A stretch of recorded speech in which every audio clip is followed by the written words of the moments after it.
Caríssimos irmãos e irmãs, estamos celebrando o 4º domingo do tempo do Advento. E este ano aconteceu algo interessante, né? A noite de Natal cai no domingo, no 4º domingo do tempo do Advento. Então, só para lembrar a todos vocês que esta missa serve como preceito de domingo, mas também a solenidade do Natal é uma missa de preceito e todos devemos participar da missa do Natal. Hoje nós teremos a missa das 19 horas, já é a missa do Galo, a missa do Natal, e amanhã às 9h30 da manhã teremos missa do Natal e também às 19 horas. Então, para cumprir o preceito, além desta missa, que aqui vocês estão, é necessário participar da missa do Natal. Então, amanhã tem duas opções, às 9h30 da manhã e às 7 horas da noite. Estamos terminando o tempo do Advento. Fizemos uma caminhada no nosso retiro em preparação para o Natal. E nesse retiro, nestas semanas que a gente viveu o tempo do Advento, nós fomos aprendendo valores extremamente importantes para que a gente possa se encontrar com Ele, com o Messias, com o menino, o Deus conosco, o Emanuel. E nós fomos caminhando de acordo com o acendimento das velas da coroa do Advento. A primeira vela que nós acendemos, primeiro domingo do tempo do Advento, foi mostrado para todos nós que é necessário carregar dentro do peito um coração vigilante. E a palavra de ordem era exatamente esta: vigiai.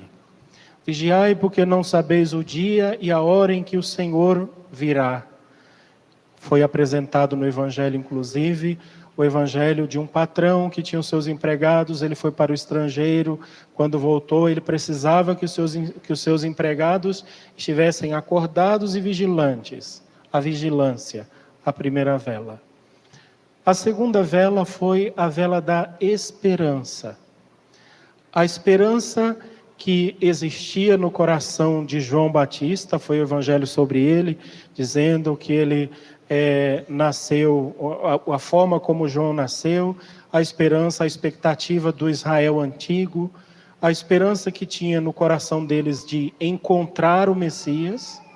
Eles encontraram o Messias que há séculos, há milênios estavam esperando, mas também colocar dentro do coração dos cristãos, que somos nós, a verdadeira esperança. E essa verdadeira esperança é o céu, a eternidade. Então foi o segundo domingo. O 4º domingo foi o domingo da alegria. O Senhor que está tão perto que João, o último dos profetas e o primeiro dos mártires cristãos, ele aponta para ele e diz: eis o Cordeiro de Deus que está aqui no meio de nós. Ele é o Cordeiro e eu não sou digno nem de desamarrar as suas sandálias. A alegria de João que encontrou o Messias, a alegria de Maria, que gerou dentro do seu ventre o próprio Filho de Deus, a alegria da terra que agora não está mais nas sombras, na escuridão, a alegria de um povo que caminha sob a luz do Cordeiro, como vai dizer o Apocalipse de São João. Terceira vela, alegria. Quarta vela, último domingo do tempo do Advento, a fé. A fé que nasceu de todos esses valores que nós fomos adquirindo ao longo do tempo da nossa vida. A esperança, a alegria, a vigilância, né? Tudo isso criado dentro dos nossos corações, produzem a fé. A fé de Maria, a fé de um povo, a fé de uma igreja que a gente participa. Então vamos ver como é que na liturgia isso foi distribuído, mais ou menos. A primeira leitura do livro de Samuel. Samuel conta a história do rei Davi, que está ali em diálogo com o profeta Natã. Davi já era um rei estabelecido, um homem próspero, um reino bastante solidificado. Ele expandiu as barreiras ou as fronteiras de Israel, toma conta ali de vários territórios. Ele produz um reinado solidificado, extremamente bem feito. Ele olha para o seu palácio, a sua casa toda bonita, toda feita, construída de pedras, enfeitada de cedros trazidos do Líbano, tudo tão bonito, tão ornado, tão bem feito. Ele diz: já que eu tenho uma casa tão bonita, eu vou também fazer uma casa para Deus. E ele falou isso porque a arca da aliança, que era cuidada pelos sacerdotes, ela cada tempo ficava num lugar diferente. Ela habitava em tendas, fazia uma tenda, os sacerdotes ficavam ali cuidando da arca da aliança durante um tempo, depois ela mudava para um outro lugar e assim ia. Ela era peregrina, estava em vários cantos. O rei Davi disse: eu vou construir uma casa para Deus, vou fazer um templo para Deus. Naquele mesmo dia, o profeta Natan teve um sonho. E depois, neste sonho, uma profecia, ele vai levar até o rei Davi dizendo: Davi, pode fazer, construa mesmo o templo que você quer. Porém, Deus manda uma mensagem para você. E a mensagem de Deus é assim: Davi, você acha que você vai construir um templo para mim? Não é você que constrói um templo para mim. Eu é que vou construir uma casa para você, Davi. Aí Deus vai fazendo uma série de promessas a Davi. Eu te darei uma descendência grandiosa. Quando chegar o fim dos teus dias, você vai repousar com os teus pais, e eu vou suscitar no meio de você um filho. Eu confirmarei a sua realeza. Eu serei para ele um pai, e ele será para mim um filho. Tua casa e teu reino serão estáveis para sempre diante de mim, e o teu trono será firme para sempre. Eu vou construir uma casa para você. Eu vou te dar um descendente cheio de realeza. Davi morreu, não conseguiu começar a construção do templo de Jerusalém. Quem começou e construiu o templo foi o filho dele, Salomão, um rei bastante sábio, bastante famoso dos tempos antigos. Mas Salomão constrói o templo de Deus, o reino de Israel se estabelece, mais ou menos. Depois, quando morre o rei Saul e começam os próximos reis, o reinado começa a entrar em decadência, começa brigas, confusões, mortes dentro da família real, assassinato, uma série de situações tremendas. O reinado não durou muito tempo, durou 500 anos. Depois de 500 anos, acabou o reinado de Davi, e o povo começa a dizer: e aí? Como é que vai ser agora? Cadê a promessa que Deus havia feito? Deus não tinha dito que daria um descendente a Davi? A família real morreu toda, não tem mais descendentes da realeza. E agora? Mas Deus não estava falando de um reinado humano. Ele estava falando de um reinado divino. E as pessoas começaram a ler os profetas, e ler Samuel, ler o profeta Isaías, Jeremias, Amós, começam a ver aquela promessa de Deus, diz assim: esse reinado de Deus ele vai fazer de outra maneira. Então virá o Messias. E aí eles começaram a esperar o Messias.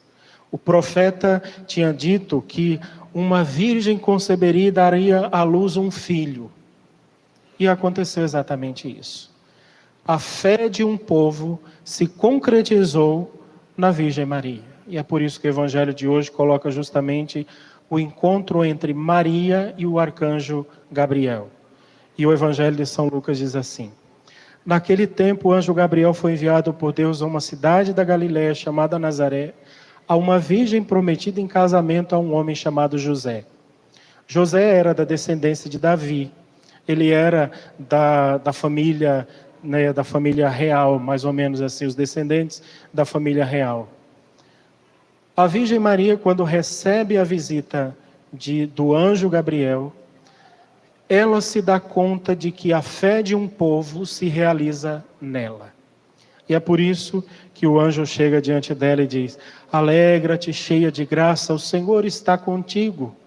E quando ele faz esta saudação a Maria, ela fica perturbada, não consegue compreender com clareza o que é que está acontecendo, até que o anjo começa a explicar: não tenha medo, Maria. Não tenha medo de viver de fé, Maria. O Senhor sabe o que está fazendo. E ela questiona, como é que vai acontecer? Eu não conheço homem algum. Vocês sabem que a palavra, o verbo, conhecer na Bíblia significa ter relações sexuais. Abraão entrou na sua tenda, conheceu Sara e Sara ficou grávida. Então o verbo conhecer significa ter relações. Eu não conheço homem algum, não tenho relações com homem nenhum. Como isso vai acontecer? E o anjo diz, o que vai acontecer em você é obra do Espírito Santo. É um grande milagre que vai acontecer dentro de você. Maria, então, depois dessa visita do anjo Gabriel, ela é a mulher da fé. Ela sempre foi, desde criança. Mas aqui, a fé de Maria é exaltada e ela se torna a mulher luminosa da fé. E a fé de Maria foi provada a vida inteira, como a nossa fé também é provada. Maria escutou da boca do anjo Gabriel coisas tão bonitas. O anjo Gabriel disse assim, Maria, o seu filho, eis que conceberás e darás à luz um filho, a quem porás o nome de Jesus. Ele será grande, será chamado Filho do Altíssimo. O Senhor Deus lhe dará o trono do seu pai Davi. Ele reinará para sempre sobre os descendentes de Jacó, e o seu reino não terá fim. Maria, então, diz sim, eis aqui a escrava do Senhor. E aí Maria precisa começar agora a caminhar na fé. E a fé de Maria, ela vai exercendo no sofrimento e na cruz. Talvez é isso que a gente não entenda, né?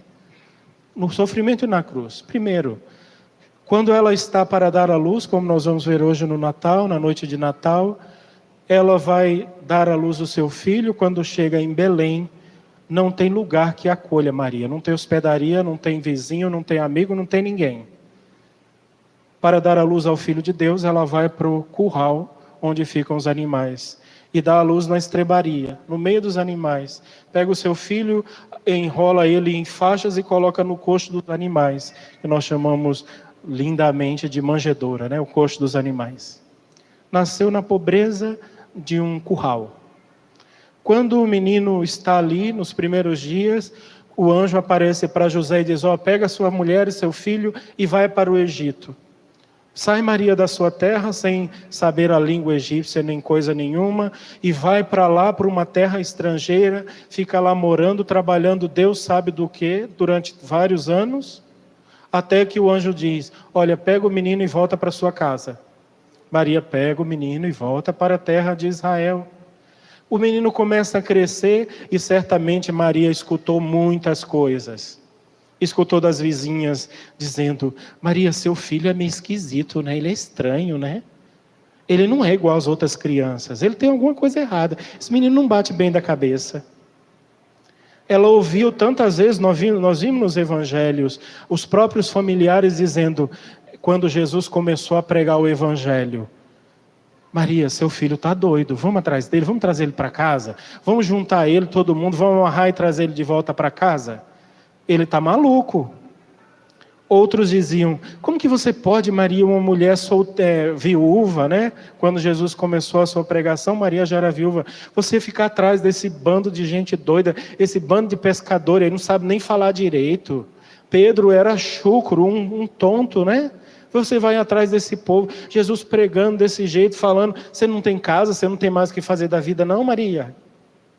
Quantas vezes ela ouviu? Quantas vezes Maria ouviu o povo comentando, olha, lá em Jerusalém está todo mundo falando, o rei já prometeu que vai matar esse Jesus, hein? Ele está agitando demais o povo, está todo mundo agitado, ele está fazendo um monte de coisa, uma multidão atrás obcecada por ele, está uma loucura, ele não consegue mais nem entrar em casa para dormir, porque a multidão está lá, se empilhando na porta da casa de Pedro. Às vezes, para descansar, eles pegavam o barco e iam para o meio do mar da Galileia para poder dormir. Não vai dar certo esse negócio, Maria. E daqui a pouco Maria vê acontecer a tragédia. Ele foi preso, foi levado para o palácio de Pôncio Pilatos, foi julgado. Veja, Maria, olha aqui nas ruas de Jerusalém o seu filho, ensanguentado, amarrado como um malfeitor, com uma coroa de espinhos na cabeça. E Maria acompanhou o seu filho passo por passo. Maria enxerga a tragédia da cruz, seu filho morto, e quando tiram o filho de Maria da cruz, desce ele da cruz, coloca ele morto nos braços dela. Ela poderia pensar assim: o que anjo Gabriel falou para mim? Ele não falou que ele seria o descendente de Davi, que ele reinaria para sempre, que o seu reino não teria fim? Maria poderia questionar todas essas coisas, mas ela era a mulher da fé. Sabia, inclusive, que a morte não tinha a última palavra, porque ela era a mulher da fé. Vejam, os evangelhos fazem questão de dizer: aos pés da cruz estava Maria de pé, de pé.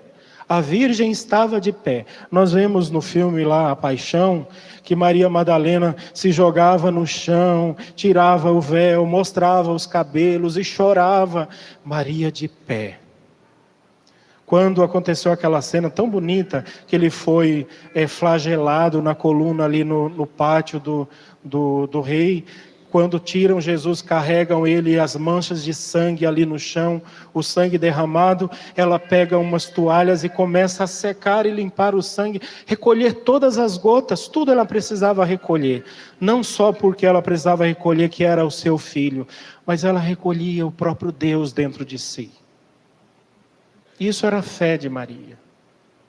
E foi justamente por causa da fé de Maria que ela estava de pé aos pés da cruz. Foi por causa da fé de Maria que no dia de Pentecostes ela estava no meio dos 12 apóstolos. Foi por causa da fé de Maria que ela viu seu filho subir para o céu. E foi por causa da fé de Maria que um dia os anjos vieram buscar Maria e levaram para o céu. A vida de Maria não aconteceu nada do jeito que ela tenha sonhado, mas aconteceu exatamente do jeito que Deus sonhou. E talvez é isso que a gente precise aprender de Maria, a fé. A fé de olhar para a nossa história e dizer assim: até agora não aconteceu nada do jeito que eu planejei, mas aconteceu tudo do jeito que Deus quis. A casa de Davi não aconteceu do jeito que Davi pensou. A casa de Davi não era um novo rei para se sentar no trono de Jerusalém. A casa de Davi era um povo, era uma nação para sempre. A casa de Davi era a igreja estabelecida pelo sangue da cruz e que continua para sempre. A casa de Davi, nós hoje fazemos parte da casa de Davi, mas é preciso se compreender dentro desta história de cruz, de sofrimento, de dores, de contradições, de decepções, de choro, de lágrimas, olhar para toda essa história da nossa própria vida, dos pecados, dos lugares onde caímos, daquilo que fizemos errado, daquilo que não acertamos, ou das coisas que acertamos, cheios de luzes e trevas. E olharmos para tudo isso e com a fé dizer: Deus está escrevendo. Como diz lá na minha terra, né? Deus escreve certo por linhas tortas. A sua história, por mais que ela pareça feia, quem vai dar o último ponto final, é o próprio Deus. Quem escreveu a história de Maria foi Deus. Mas quem escreve a sua história é Ele também. E é por causa da fé dela e da nossa fé que hoje nós nos juntaremos aos anjos e cantaremos com toda a alegria do nosso coração: glória a Deus no mais alto dos céus, porque acabou a solidão. Deus veio morar no meio de nós, porque Ele é fiel.